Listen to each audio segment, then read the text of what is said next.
Here, wait. Okay, can you stop for a second? No. Okay, I have to warn you all. I feel weird about this. I hope you don't. But my speech is over Margaret Sanger. Does everyone know who she is? Mm-hmm. Yes. Okay. Yeah. Yeah. Go eugenics. Yeah. Ethnic cleansing. Okay, I'm gonna just say. So, yes. But, okay, here we go. We're doing this? Yeah, whatever you're ready. Okay. Margaret Sanger states in her book, Women in the New Race, that the most merciful thing that a large family can do to one of its own is to kill it. The CDC reports that in 2016, over 600,000 abortions were voluntarily reported throughout the United States. This demonstrates the effect that Margaret Sanger had on the culture today and the millions of babies that have been murdered due to the birth control movement and that she fought so hard for. Sharing these points today, I desire to analyze the powerful speech she gave and demonstrate that you can be a great public speaker and be fighting for something that is so morally bankrupt. First, we'll explore her background. Second, the effects on society that her speech had. And lastly, why it was so effective. First, we investigate the historical and biographical background of Sanger and what led her to believe she was on the right path. Sanger was born on September 14, 1879, a time in which women were expected to have a lot of children. She was the sixth child of 11, and she grew up watching her mother struggle to raise the children. Her dad was a stonemason, and so they grew up in terrible poverty because he could not support all 11 children. This impacted her views of how children should be supported by their parents, and they should not cause them poverty.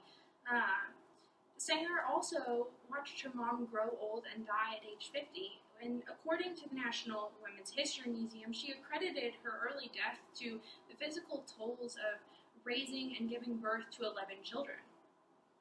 The American National Biography also states that Sanger went to Claveret College and became a nurse, and during this, she saw grotesque images and experienced women who had died because they tried to perform home abortions. According to Denise Graveline, a communications expert, the mothers of the families that Sanger worked with in the New York City's East Side slums begged her on how to prevent unwanted pregnancies.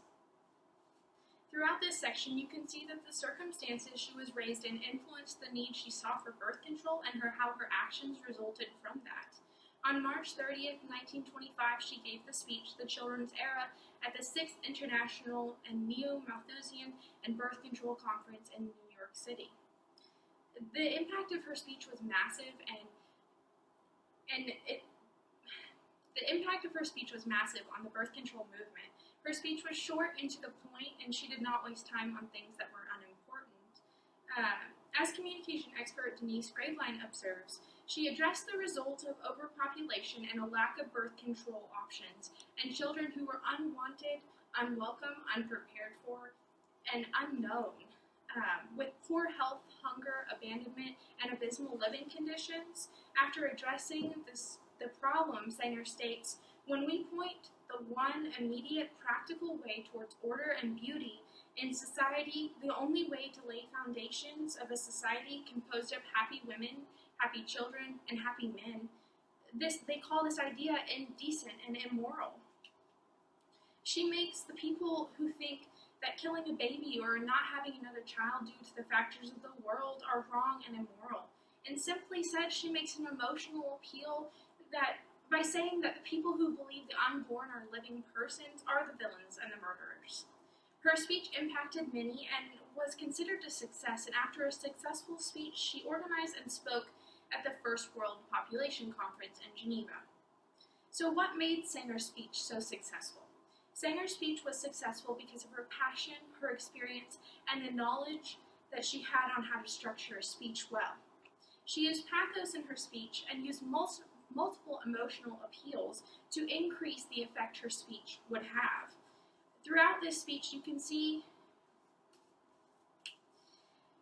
she blatantly said that there is only one way out, and we have got to fight for the health and happiness of the unborn child. This makes an emotional appeal to the mothers in this room because everyone wants to know how they can fix the problem or help children not be brought into this world who are unwanted and cannot be supported. And she also does not use ethos, though, because it is given at a conference where everyone knows who she is and her background and her life's experience. She states, "Those of you who have followed the sessions of this conference must, I am sure, agree with me." This being said in her speech helps us draw the conclusion that everyone already knew her background, her beliefs, and her experience. Logos was used in the speech, specifically when she used this example of a garden. She used the symbolism of how children were like seeds in a garden and how the parents and the world were like the gardener. She used this example of how to persuade us to become like gardeners and how to kill the weeds in order to save and grow your plants well.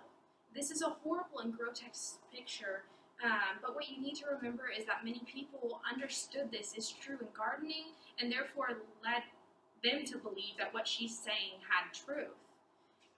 Even in the first paragraph, she uses multiple rhetorical questions to get people's thoughts turning. She placed the last two sentences in her first paragraph of her speech were, "What steps have we taken to making it the century of the child? So far, very, very few."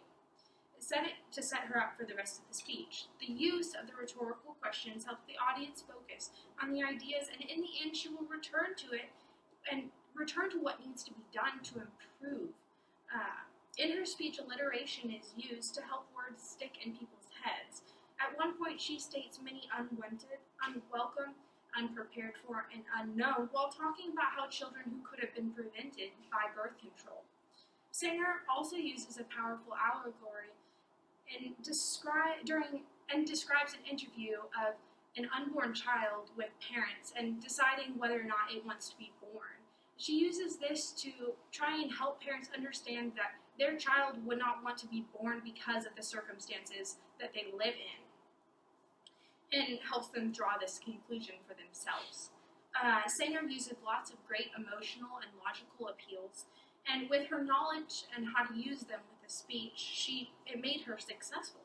Sanger had a lot of first-hand experience with parents being overwhelmed with their children, and her experience fueled the passion for the birth control movement. She was a compelling public speaker and had lots of passion, so the movement has gone so far and created so many new challenges. Margaret Sanger was a compelling public speaker, and this was a great speech that has impacted our world in many numerous ways, whether good or bad.